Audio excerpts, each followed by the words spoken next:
Hi, my name is Sarah, and I'm from Indie Games, and I am back once more playing Seduce Me. I'm gonna get right back into it like usual. So here we go. That's when I decided on it right then.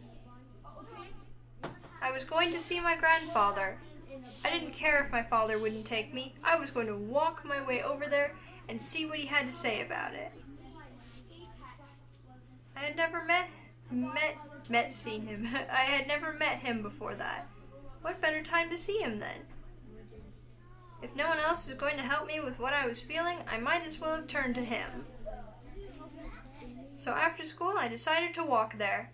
I had no idea how to get there, and I was armed with only a scrap of paper with the address scribbled on it.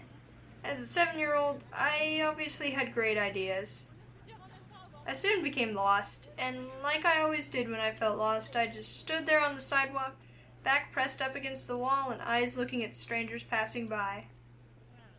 And like always, people continued to pass by and life continued to go on. I was sadder than ever. I had ended up in the situation I was originally in. Nothing had changed. I thought I was silly for even thinking that I could change things with my own hands. That was until a voice brought me back to reality. Hun, is that you? I looked up and saw an unfamiliar face, but it was obvious that whoever was talking to me knew who I was. And from that moment, things began to change. Life began moving its rusty joints, and I realized that things were moving along. Suddenly, I had become part of the crowd that moved like a blur past me. I was no longer someone who stood still and watched others hurry past me. Life had changed. I had changed. Because the very person who found me that day was my grandfather. I had the opportunity to help them, though would I? I wanted to, but I wasn't exactly sure if that was the best idea. After all, 5 demons in my house wasn't exactly the living arrangement that I had imagined when I first moved in. There was the matter of making sure no one found out about their powers. Thinking about them as lab rats made my stomach queasy. And even if they passed for humans, how would I explain having guys living in my house? Imagine if my friends came over. They would practically think I was part of a harem or something. Oh God, imagine if my parents came over. I think my mom would faint. Who knows what my dad would do? I think he would have them arrested on the spot. This was hard. Maybe I should have written out a pros and cons list before actually having to make the decision. Don't worry too much about it. You have plenty of time to decide. Besides, you should do what makes you happy as well. It was strange that I happened to remember what my grandfather said to me when I was little, but it did kind of make sense. They weren't in the same exact situation that I was in before, but I did want to help them out. I think it would ease my conscience and also make me a bit happy to give them help, as weird as that sounded. Clenching my hands into fists, I strengthened my resolve to speak up. Well, you could... What was that, lovely lady? That is, Spit it out already. You could stay with me here if you'd like. As soon as I finished my sentence, the room became still. I'm not sure what went through their heads for my words. The silence in the air cut like a knife until I finally spoke once more. It seemed like you all needed a place to stay, and, well, I just moved into this giant house, so it seemed like it made sense. It was still quiet in the room. I decided to keep talking. If you would like to stay here, though, there are 2 things that I need all of you to follow. Yes? First of all, you can't use your powers or deliberately do something that might harm me or any guest that comes over. Well, save for enemies, but you get the drift. That sounds reasonable. Second, you have to help me with any errands around the house. This place is kind of big, so... yeah. That is a generous offer, miss.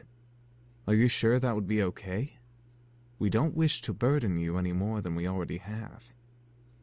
It's all right, really. I mean, I just started living here myself, so I would appreciate some help around the house.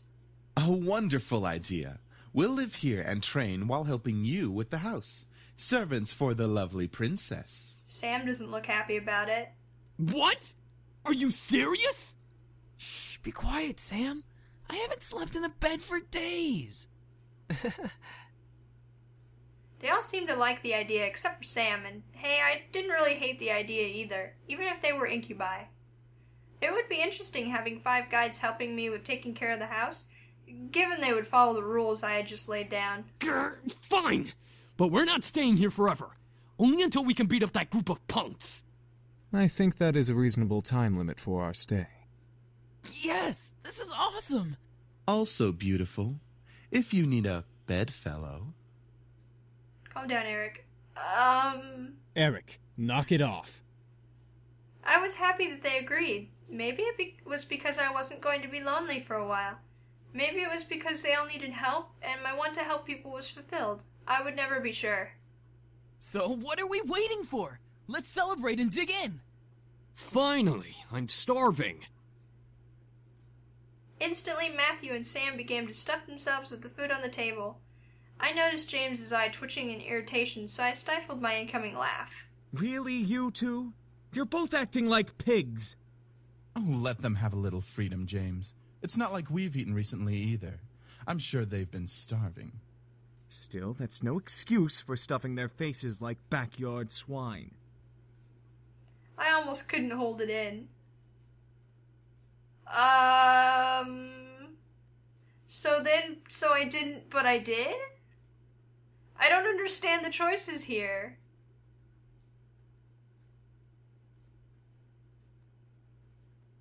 I kind of want to laugh, so I didn't.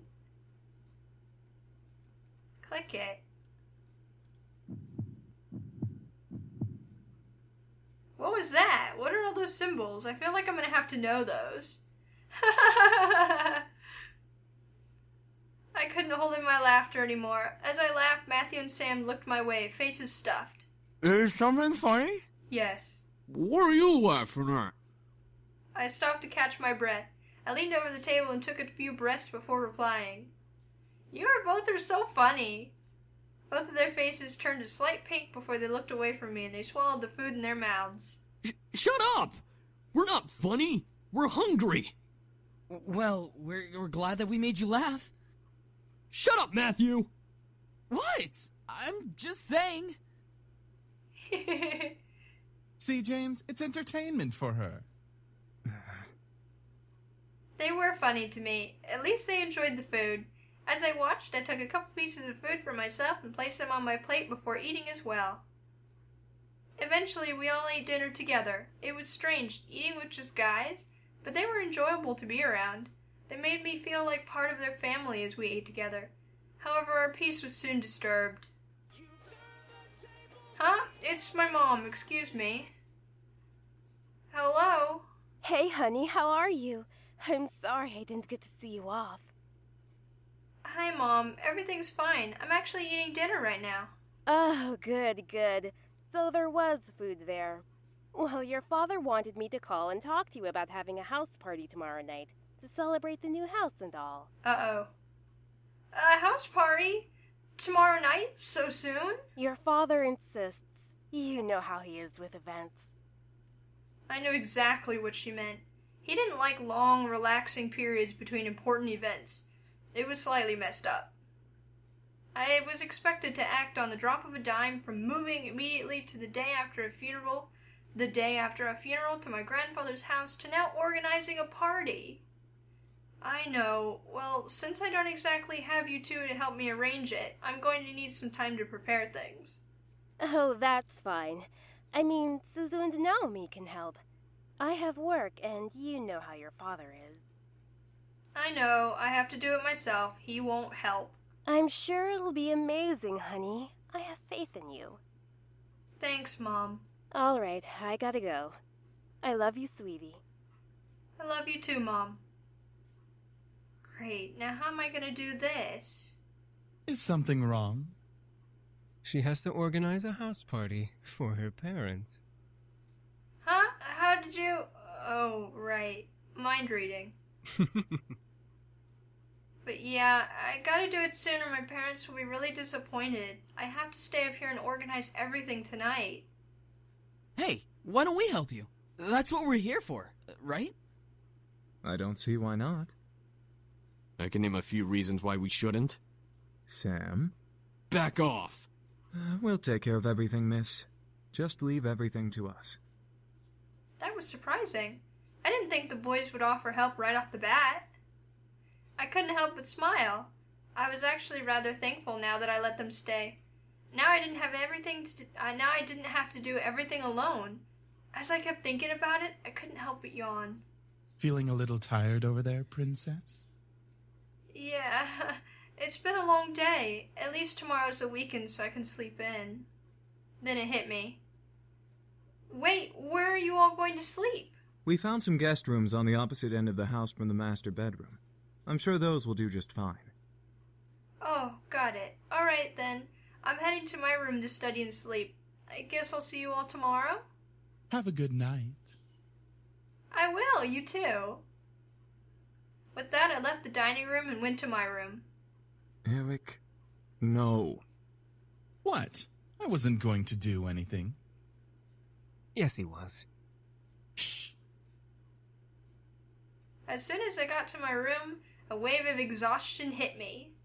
Why am I so tired all of a sudden? I just woke up from that nap. I dragged myself to my bed and hauled up one of my bags. I opened it and grabbed my economics book, knowing that no matter how tired I was, I had to study at least a page or two before sleeping at last. The words on the page scrambled in my mind as I read through them, but after 2 or 3 tries, I managed to understand what the page was about. Equations, Finally, I decided to change into my pajamas and head to bed. Today had been a long day and I needed the rest. Hopefully tomorrow will be better. 3 days of surprises in a row would kill me. With that thought in my mind, I drifted to sleep, embracing the darkness of slumber. You fucking pretty boys think you're all that, huh? Well, save that to the end of my pistol. Huh? What's going on? I couldn't move my body. I felt like I was tied up, and I couldn't see anything beyond the darkness that surrounded me. I could hear the sounds of a heated argument coming at me from all directions. One move and she gets it. Let her go! Matthew? Come on, chicken shit. Fight us like a real man. Like you scare me, Sam. Come on. Take one step. I dare ya. Why can't I see? Stay away from her, Malix. And what are you gonna do, nerd boy? Suddenly I felt myself pulled to one side, and arms wrapped around my body protectively. I've got you. Don't worry. Huh? Eric? As I was held in a tight embrace, I felt the world around me once again settle into a low, peaceful hum. The hostility of the dream before had faded into black as the arms around me rocked me comfortingly. Slowly, though, my eyes fluttered open and I looked up at the person holding me. Damien? I stared into the eyes of Damien. His face was painted with worry and concern, and I knew he must have seen my dream. Why did I dream of Eric holding me, though? You can't control your dreams. Oh, well, I guess you're right. Are you okay? Yeah, I'm fine, thank you. What time is it? It's 9 a.m. James and I were making breakfast when well... You can't control your mind reading? No, not yet at least. I hope to learn eventually, though. Is everything all right? Yeah, I'm all right. That's good. I'm assuming you had a nightmare. Yes, I'm sorry for disturbing you both. You didn't disturb us, miss. Besides, we'd rather make sure you're okay before anything. Oh, thank you. Now, why don't you come downstairs with us and have some breakfast? I'm sure some nice food will take your mind off of what you dreamt of. It was embarrassing to be the damsel in distress once again, but I felt rather happy that James and Damien were concerned for me, despite only knowing me for a short time. I wasn't sure if it was just courtesy or if they were genuinely concerned. I couldn't exactly read their minds. All right. The two boys led me back to the dining room where the smell of bacon and eggs danced in the air.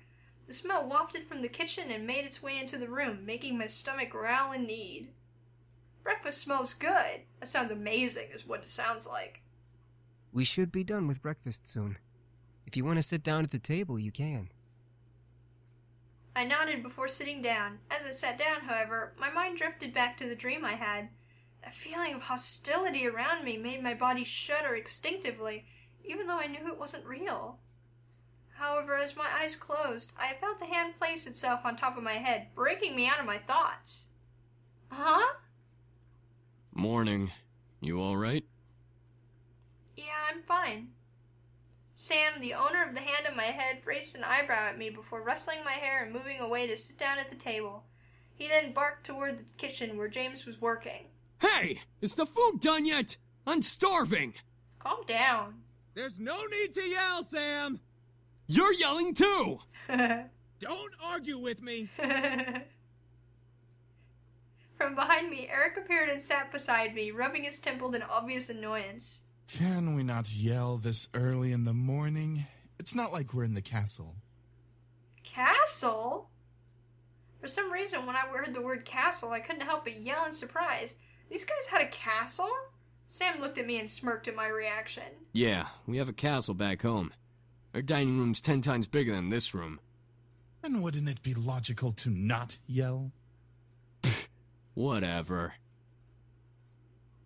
Soon, James and Damien appeared, hands full of plates that carried bacon, eggs, toast, and waffles. Where are they getting all this food from? A lot of food in this house. They placed the plates down by each seat before seating themselves. My favorite. They didn't ask if she was allergic to anything. Finally. I guess Damien would know. Thank you for the breakfast. It looks amazing. It's our pleasure. All of a sudden, my phone began to ring, ushering me to pull it from my pocket and answer. Hello? Hey, good morning. Guess who's at your door right now? Oh, that's so scary, no. Right on cue, there was a knock from the lobby door. My heart stopped. Suzu and Naomi were here. I'll get it. No, Matthew, no! My heart quickly began to pound in my chest. Matthew was in the lobby and he'd get to the door first. I instantly jumped out of my chair and rushed out of the dining room.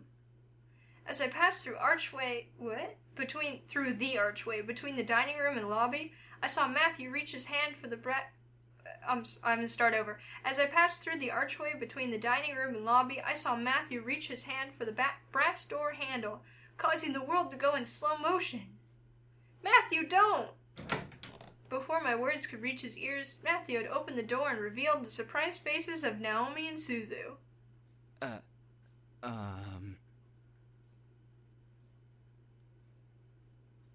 The world around me stopped as Suzu and Naomi kept their eyes on Matthew, who merely stared back in fear and embarrassment. I could feel the air go from warm to freezing in a matter of seconds. Hi? I could not believe this was happening. How was I going to explain this? This week was already bad enough. To make matters worse, I was frozen in place. Please, for God's sake, someone do something other than to stand there. Who are you? Suzu, let me explain. What's going on here? I secretly have a harem. Oh. Soon the other incubi appeared in the lobby with us. The situation was not getting pretty. I had to think fast. And I'm going to save there, and I'm going to cut it. I think this is getting interesting. But I'm going to leave it there, because I am out of time for this episode currently. This is just, like, slowly getting more and more interesting. Like, I love it. I love this story. I like the characters. I can't get over this. Like, there's a couple little things here and there in the grammar that are tripping me up, and I'm just tripping myself up because that's how I am. But I love it. I can't wait to record more of it, and I hope you can't wait to watch more of it. So, I will see you, I'll talk to you soon. So I hope you have a good one. Bye!